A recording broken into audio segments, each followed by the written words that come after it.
बिस्मिल्लाहिर्रहमानिर्रहीम। अस्सलाम वालेकुम। शाकिर मैं अभी 23 यूजफुल फार्मूला के सेकंड पार्ट के साथ हाजिर की थी। आज जिस फार्मूला पे मैं बात करने लगा हूँ वो है जी समिफ का फार्मूला। समिफ का फार्मूला काफ़ी यूजफुल फार्मूला है। मैंने अपनी डिफरेंट वीडियोस में इस फार्मूला को डिफरेंट जगहों पे वैसे भी यूज़ किया है, लेकिन आज मैं इस फार्मूला को डिटेल से एक्सप्लेन करने लगा हूँ। समिफ के फार्मूला के 3 पार्ट्स होते हैं। अगर इसको यहाँ से स्टार्ट किया जाए समिफ, और ये सबसे पहले आप देखें कि फार्मूला जो जब आप स्टार्ट करते हैं इज इक्वल लिख के, इसके बाद आप देख सकते हैं कि फार्मूला जो है वो खुद गाइड करता है। फर्स्ट पार्ट है जी ये, जैसे जैसे ही आप जिस पार्ट में होते हैं ये पार्ट थोड़ा हाईलाइटेड होता है। यहाँ देखें तो रेंज जो है, रेंज थोड़ा बोल्ड आ रहा है, क्राइटेरिया और सम रेंज जो है ये दोनों अनबोल्ड है। ये बोल्ड होने का मकसद ये है कि आप फार्मूला में इस पार्ट के ऊपर है अभी। तो फर्स्ट आपने रेंज देनी होती है। रेंज जो होती है बेसिकली, अगर इसको सिंपल वर्ड्स में एक्सप्लेन किया जाए तो रेंज है जी एक एरिया या कह लें मैप, एक नक्शा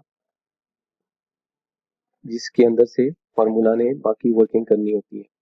तो फर्स्ट पार्ट में आपने रेंज देनी होती है। रेंज एक सिंगल कॉलम भी हो सकता है और एक मल्टीपल कॉलम्स और मल्टीपल रोज भी हो सकती है, और एक सिंगल रो भी समटाइम्स हो सकती है। फिर इसके बाद सेकंड पार्ट में क्राइटेरिया देना होता है कि आप सम इफ जो फार्मूला है इसमें इफ कंडीशन जो है ये इसलिए अप्लाई की हुई है कि आप ये फार्मूला सम करे अगर क्या हो, क्राइटेरिया ये वाला मैच हो रहा हो। और इसके बाद थर्ड पार्ट में आपने सम रेंज देनी होती है। ये सम रेंज जो है वो नंबर ऑफ सेल्स भी हो सकता है, नंबर ऑफ एक कॉलम होगा, या number of cells in the form of row होंगे। इस तरीके से आप सम रेंज जो है फार्मूला में देंगे। तो सबसे पहले जो है सम रेंज, आप फॉर एग्जांपल हम इस फार्मूला को यहाँ अप्लाई करें। मेरे पास एक डाटा है ये, तो इसमें जो सिलेक्शन होती है वो करते हुए आपने एक चीज़ ध्यान में रखनी होती है कि जहाँ से आपका क्राइटेरिया परटेन कर रहा होता है वो क्राइटेरिया जो है वो फर्स्ट कॉलम में होना चाहिए जहाँ से आप सिलेक्शन स्टार्ट कर रहे हैं। फॉर एग्जांपल इस फार्मूला में अगर देखते हैं तो हमारा जो क्राइटेरिया होगा वो सेल्स इनकम है, यानी डिस्क्रिप्शन ऑफ अकाउंट है। तो हमने जो सिलेक्शन करनी है वो फार्मूला डाटा में से जाके हमने यहाँ से स्टार्ट करनी है। यहाँ से हम स्टार्ट करेंगे तो फार्मूला एरर देगा। तो बेहतर ये है कि आप यहाँ से स्टार्ट करें जहाँ से आपका क्राइटेरिया आ रहा हो, यानी क्राइटेरिया जो है वो फर्स्ट सिलेक्शन के वाले कॉलम में होना चाहिए। और इसके बाद आपने सिलेक्शन कहाँ तक करनी है, जहाँ तक आपकी जो फाइनल कॉलम आ रहा है जिससे आपने सम अप्लाई करना है वहाँ तक सिलेक्शन होनी चाहिए। इसके बाद आप इस फुल सिलेक्शन दे दें। इसके बाद कॉमा प्रेस किया। जब आप कॉमा प्रेस करेंगे तो आप ये देखेंगे जो रेंज है पहले बोल्ड था वो अनबोल्ड हो गया, और क्राइटेरिया जो है ये बोल्ड हो गया। अब यहाँ पे हमने क्राइटेरिया देना है। जो क्राइटेरिया है ये स्टैंड अलोन आप फार्मूला में यहाँ पे टाइप भी कर सकते हैं, और यहाँ पे आप किसी सेल को रेफर भी कर सकते हैं कि आप इस सेल का रेफरेंस दे दें कि क्या चीज़ सम करे। जैसे हमने रेंज ऑफ डाटा दे दी, और इसके बाद हमने क्राइटेरिया देना है। तो क्राइटेरिया में मैंने आपको बताया कि यहाँ पे आप सेल रेफरेंस भी दे सकते हैं और यहाँ पे आप मैनुअली टाइप भी कर सकते हैं। तो मैं यहाँ पे सेल रेफरेंस दे देता हूँ कि सेल्स इनकम को सम करे, और दोबारा से जाके जब इसको मैंने कॉमा प्रेस किया सम रेंज के बाद, तो उसके बाद ये कहता है सम रेंज बताएं। क्राइटेरिया के बाद मैंने जब कॉमा प्लेस किया तो सम रेंज बतानी है। तो सम रेंज के लिए हम दोबारा उसी डाटा में जाएंगे और जिस कॉलम को आपने सम कराना है उसका सम अप्लाई करेंगे और एंटर प्रेस करते हैं। तो ये इस सेल इनकम का इस फार्मूला ने टोटल बता दिया कि जो सेल्स इनकम है इसका टोटल जो है 4.3 मिलियन बनता है।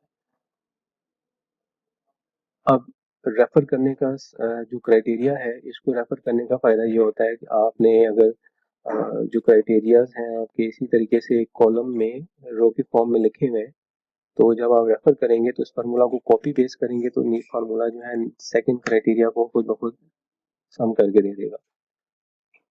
कॉपी करते हुए एक चीज़ ख्याल करना होता है कि आपने जो डाटा रेंजेस दी होती हैं उन रेंजेस को आपने लॉक करना होता है, अदरवाइज रेंजेस जो होती हैं वो चेंज हो जाती हैं। फॉर एग्जांपल यहाँ फार्मूला का जो रेंज दिया था B4 से D311 है।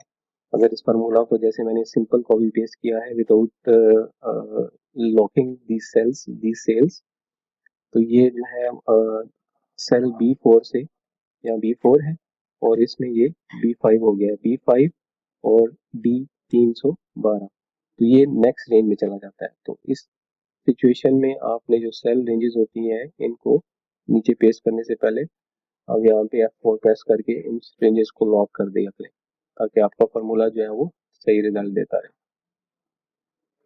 यहाँ से इधर भी F4 प्रेस करें, इधर भी F4 प्रेस करें और ये लॉक कर दें।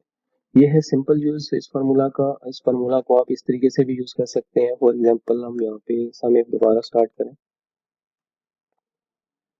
और सम इफ में अब हमने ये करना है कि जो हमारी रेंज आ रही है यहाँ पे, ये एक और फार्मूला में मैंने पहले भी एक्सप्लेन की हुई है एक और वीडियो में। ये सिचुएशन मैंने पहले भी एक्सप्लेन की हुई है कि आप सम इफ में से अगर ये चाहते हैं कि इस डाटा में से जो नेगेटिव वैल्यू है इसका सम आ जाए, तो वो भी इस फार्मूला को आप इस तरीके से यूज करके कर सकते हैं। वैसे फॉर एग्जांपल यहाँ पे सम इफ स्टार्ट करें और फर्स्ट रेंज में आप जो है सिर्फ उस डाटा की रेंज दें जिसको आपने सम कराना है। अभी ये फार्मूला मैं अप्लाई कर रहा हूँ कि इस डाटा में से सिर्फ नेगेटिव वैल्यू को सम कर दे और इसके बाद कॉमा प्लेस किया, कॉमा के बाद क्राइटेरिया देना है। क्राइटेरिया जो है वो इन्वर्टेड कॉमास के अंदर ये ग्रेटर देन या स्मॉलर देन का साइन है। ये कहते हैं कि greater than zero value, greater than zero value का मतलब ये होगा कि पॉजिटिव वैल्यू सारी और इन्वर्टेड कॉमा क्लोज। और सेकंड में पार्ट में जो लास्ट पार्ट है सम रेंज का, उसमें भी आप ये डाटा की सम रेंज दे दें और एंटर प्रेस करें। तो ये जितने भी पॉजिटिव वैल्यूज हैं उनका ये सम होके आ गया है। तो ये है सम इफ का एक और यूज, जिस तरीके से जो जिसमें आप जो है वो क्राइटेरिया बजाय इसके कि किसी सेल नंबर को रेफर करें, आपने मैनुअली यहाँ पे टाइप करके भी क्राइटेरिया दे सकते हैं। तो इसी फार्मूला को आप नीचे एक और दफा पेस्ट करें और इसके अंदर से अगर आप नेगेटिव वैल्यूज का सम देखना चाहते हैं तो स्मॉलर देन जीरो का साइन अप्लाई कर दें। अब जैसे आप एंटर करेंगे तो ये क्रेडिट वैल्यूज का भी सम हो जाएगा। तो ये दो तरीके से ये फार्मूला यूज हो सकता है। इसके अलावा भी डिफरेंट वेज हो सकते हैं यूज करने के, डिपेंड करता है कि आपका लेवल ऑफ अंडरस्टैंडिंग जो है वो कितना है और आप कितने इस फार्मूला में एक्सपर्ट हो चुके हैं। वीडियो देखने का बहुत शुक्रिया। अगर वीडियो अच्छी लगी हो तो वीडियो को लाइक करें, चैनल को सब्सक्राइब करें और बेल आइकन को भी प्रेस कर दें ताकि आपको जो भी मेरी लेटेस्ट वीडियो आए उसका अलर्ट मिल सके। अपना बहुत सारा ख्याल रखिएगा। अल्लाह हाफिज़।